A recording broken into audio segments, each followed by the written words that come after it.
Picture a sunburned pirate, saber drawn, demanding some poor soul march the makeshift plank.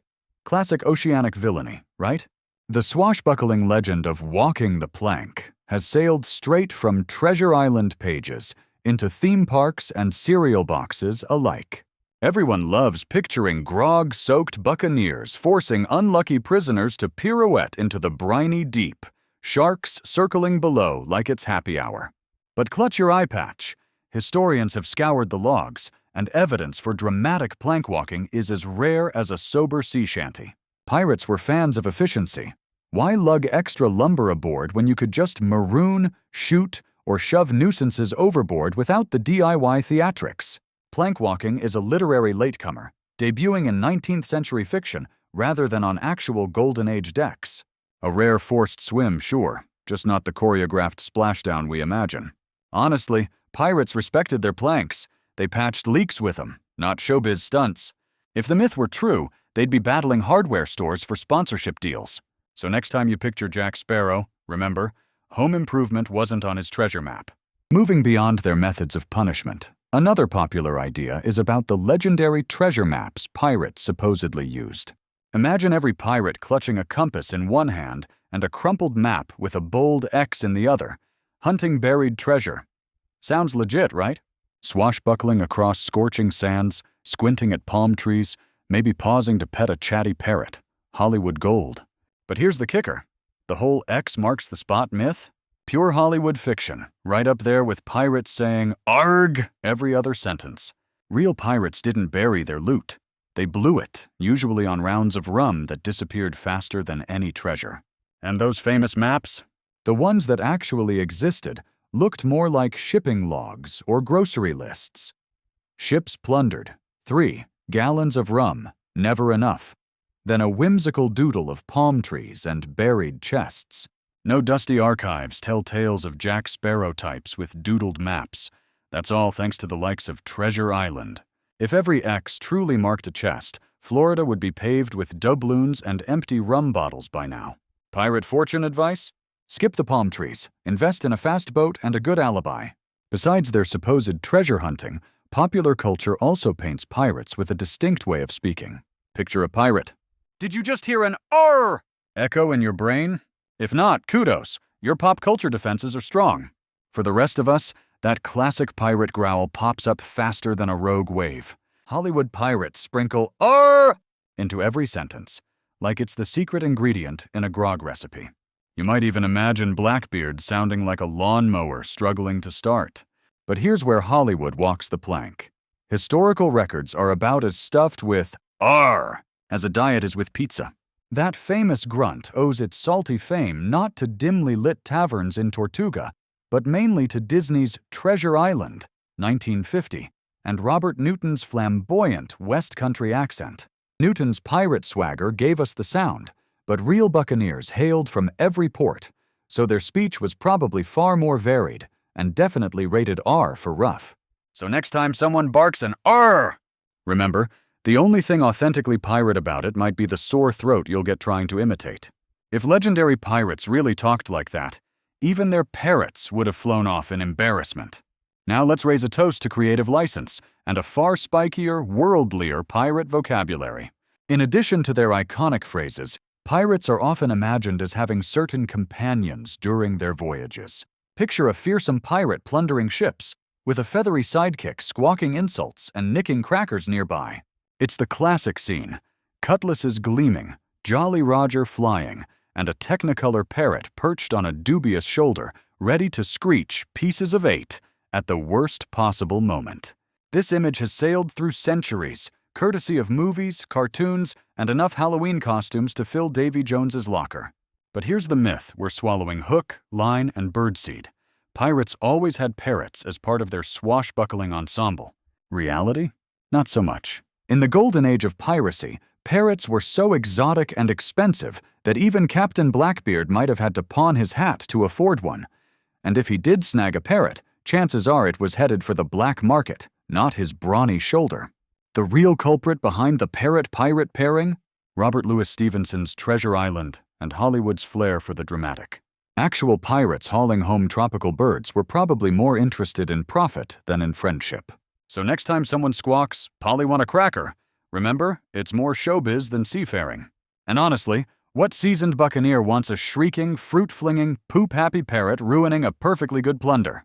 Looking past these companions, many assume pirate captains ruled their ships with harsh authority. Swashbuckling pirates, barking orders while brandishing cutlasses. Surely they ruled their ships like pint-sized despots, right? Hollywood's pirate captains come dressed as tyrannical monarchs. Think Blackbeard with a crown, but more beard, fewer manners. But here's the barnacle-encrusted mythbuster. Real pirate crews ran a maritime democracy that'd make the founding fathers reach for a stiff drink. In reality, pirate captains were chosen by their salty crew and could be voted out faster than you can say, "Walk the plank." Pirate job reviews? Literally a matter of life and death. Take that, corporate HR. Key decisions, whether to chase a treasure or pause for rum, went to a vote. Pirate code strictly limited a captain's power, proving that an iron fist softens once the cannons fall silent. And the loot? Divided by contract, not by captain's whim. If the captain started acting too big for his boots, the crew didn't just grumble. They marooned him quicker than you can shout "mutiny" on the feedback form. Proof positive. Try bossing around a bunch of armed employees allergic to tyranny. Along with their leadership styles, pirates are commonly depicted wearing specific accessories and prosthetics. Avast, mateys! Did pirates really outfit themselves with eye patches, peg legs, and a parrot or two? Or is Hollywood just swashbuckling history's wardrobe department again? Picture the classic crew. Every scallywag rocking an eye patch, a peg leg, and a hook for a hand. The ultimate Halloween costume jackpot. But before you start stitching accessories, let's weigh anchor and dig a little deeper. Legend has it that eye patches helped pirates switch their peepers from bright deck glare to pitch black below decks. Think less hiding a nasty shiner and more DIY night vision goggles. Sure, limb loss was possible on the high seas, but real peg legs and hooks? About as comfy as sleeping on a pile of barnacles. Awkward, rare, and definitely not gracing the pages of Vogue's Caribbean edition. Why? Because 18th century prosthetics were less fashion statement and more medieval torture devices. Most pirates with bad injuries either swapped the sword for a new trade, or let's face it, met Davy Jones a bit early. Hollywood and Treasure Island had a blast with these cliches, but actual pirate logs barely even mention them. Turns out pirates preferred function over flair. After all, you can't dodge a cannonball by hobbling on a splintered stick or trade your cutlass for a dinner bell hook. These visual stereotypes feed into the broader notion that pirates were all merciless criminals. Pirates, the original bad boys of the open sea, or just bold entrepreneurs with a knack for eye-catching flag design. Hollywood loves its cackling, cutlass-wielding villains, but those stereotypes are about as historically accurate as a GPS on Blackbeard's ship. The popular myth paints every pirate as a bloodthirsty backstabber, and let's be honest, probably overdue for a dentist appointment. In truth, pirates were a mixed lot. Sure, some could win worst neighbor ever, but many ran their ships like floating democracies. If pirates were all ruthless criminals, someone forgot to tell the guy calling for crew votes on snack breaks. Pirate democracy wasn't a gimmick. Crews often elected their captains and split the loot equally. Try negotiating that bonus at your office without 12 layers of paperwork. Many pirates were ex-Navy or merchant sailors rebelling against miserable wages, not just gleeful marauders. With company policies that'd make Fortune 500 HR blush, maybe pirates weren't villains so much as rebellious startups, with seriously sharp branding. Continuing with assumptions about piracy, another widespread belief is about the gender of those who became pirates. Imagine a pirate ship crewed only by burly, bearded men swinging from the rigging. Sounds ruggedly manly, but it's historically about as accurate as a parrot reciting Shakespeare. Pop culture loves to pitch piracy as a boys-only club, but real-life piracy was way more inclusive. Equal opportunity swashbuckling, one cutlass slash at a time. Take Anne Bonny and Mary Read. Not just Talk Like a Pirate Day mascots, but the original pirate queens who wrote the whole Rogue's Handbook. With no pirate HR department in sight, many women slipped into men's breeches to join the crew, because nothing screams high seas adventure like borrowing your brother's pants and risking scurvy in disguise. Sure, some pirate codes explicitly banned women on board, You'd think that'd lower the pirate thermostat, but nope. It only fueled more rebellion. The only thing more fearsome than a pirate with a sword? A pirate woman with a serious chip on her shoulder.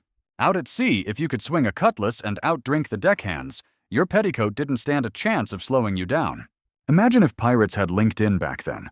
Those glass ceilings would have been blasted to bits with cannonballs. So next time you picture pirates, remember the ladies.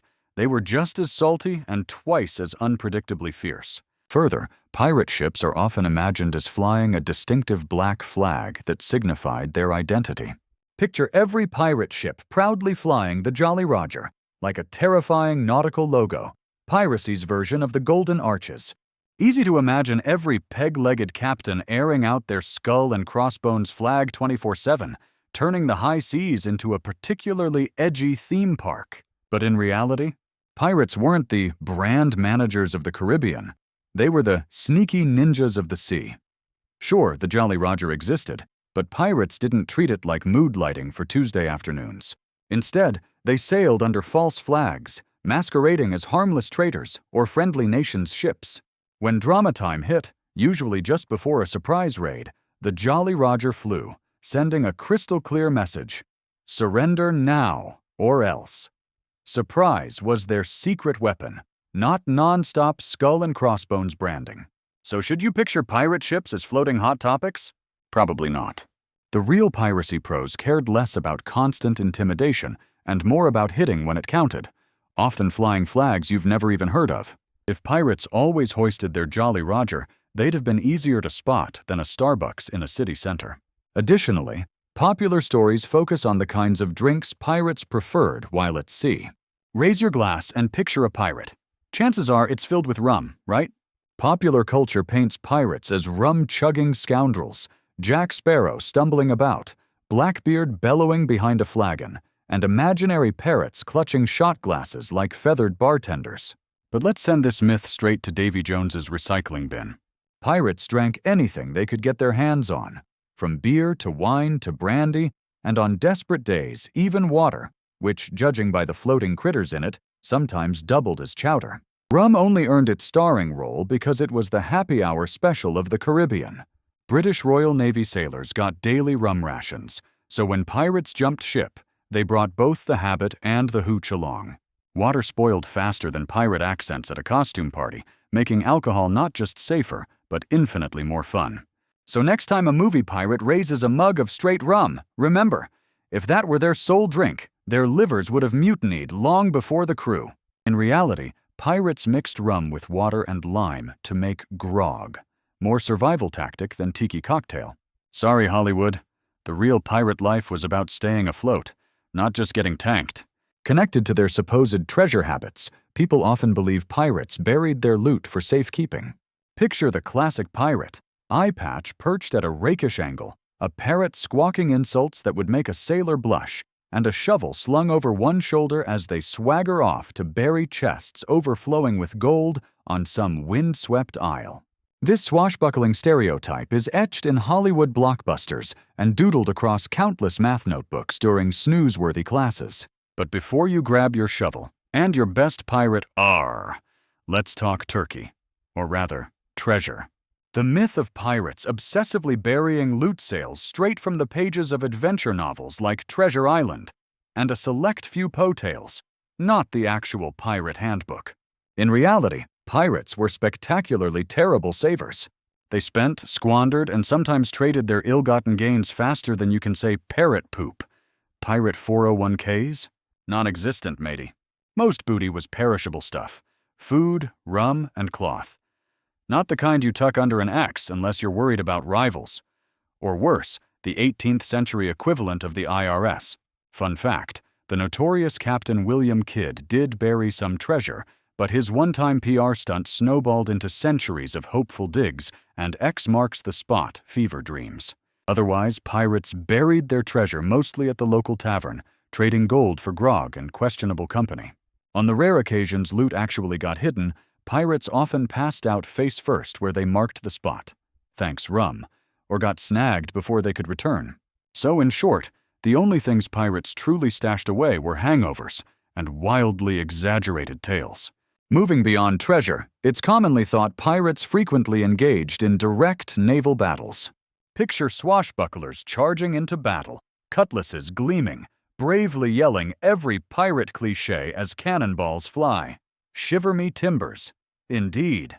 Hollywood would have you believe pirate life was basically an endless audition for Pirates of the Caribbean, all slow-motion leaps and perfectly timed sword clinks.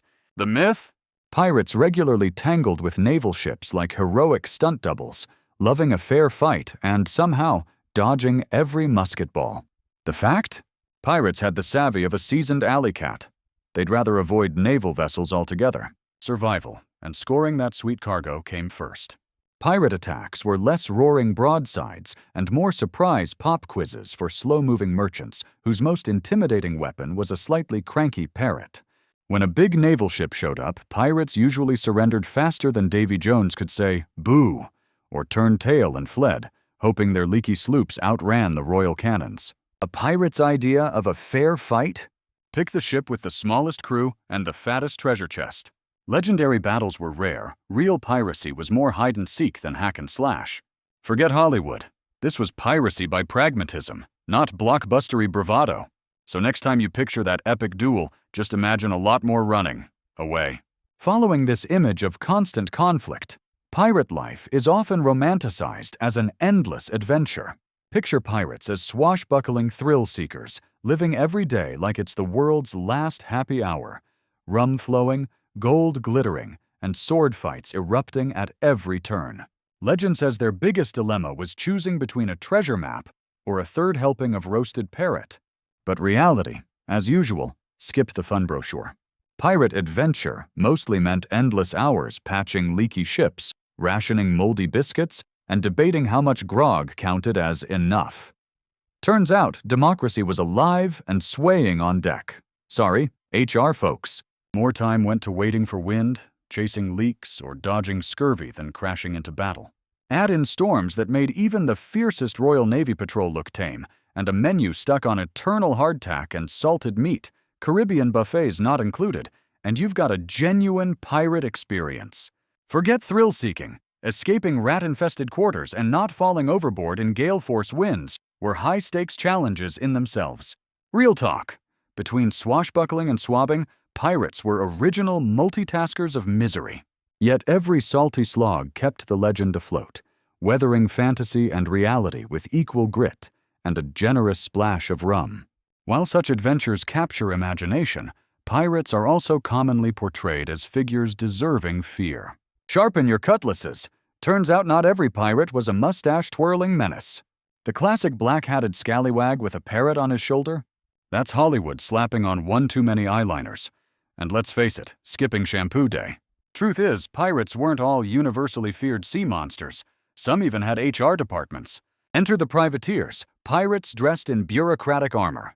With government-issued letters of marque, they could legally terrorize enemy ships. Think piracy, just with less skullduggery and a dash more paperwork. Here's the twist worthy of a swivel gun.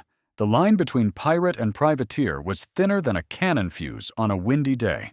One hot-headed war, and yesterday's celebrated privateer could find himself on tomorrow's wanted posters. No wardrobe change needed. Take Henry Morgan, buccaneer turned gentleman. He retired comfortably without ever walking the plank. So next time someone paints pirates as pure villains, remind them, sometimes piracy was just politics wearing a bandana and a wink. This fear is reinforced by the belief that pirates lived brief and violent lives. Before you start picturing pirates as ageless swashbucklers fueled by nothing but rum and reckless charm, here's a reality check. Their careers were shorter than your Wi-Fi during a storm. Imagine diving into a shiny new profession only to find your retirement plan is a lightning-fast drop, straight into the gallows noose. The image of old sea dogs lounging on buried gold? Pure fantasy. Most pirates didn't stick around long enough to squint at reading glasses, let alone collect a pension. The gritty truth, the average pirate's lifespan was just a few years before they wound up dead, captured, or begging for mercy from an infection nastier than their sea grog. Life on deck was less tropical getaway, more toxic leftovers, and pit fights with rival crews or persistent Navy patrols. By the early 1700s, navies cracked down hard, and public hangings became the final, very public, curtain call. So next time you imagine pirates sailing off into the sunset, swap that skull and crossbones for an hourglass, because pirate life ran out fast. Now let's hoist the sails and uncover what happened to the rare scallywags who actually made it past 30. Ultimately, the legacy attributed to pirates is one defined largely by the turmoil they caused. Pirates, the ultimate vacation crashers of the high seas, had a talent for leaving chaos in their wake. Folklore loves to cast them as tattooed interior decorators, turning every beach into a home expat project, with secret treasures buried beneath palm trees and elaborate maps ensuring the digging industry thrived. Spoiler alert, that's about as real as a pirate's promise to settle a debt. In truth, pirates were less about long-term investments and more about instant gratification. Booty wasn't buried with care. It was spent on rum, raucous revelry, and dental care that was innovative at best. Pirate havens like Nassau weren't known for grand architecture, unless you count crooked bar stools and a booming black market in wooden teeth. Their legacy? A rowdy pirate code, that is, a how-to manual for mischief, not monument building. So if pirates left a mark, it's why we double-lock our rum cabinets. History remembers them as the original party crashers. All noise, no heirlooms,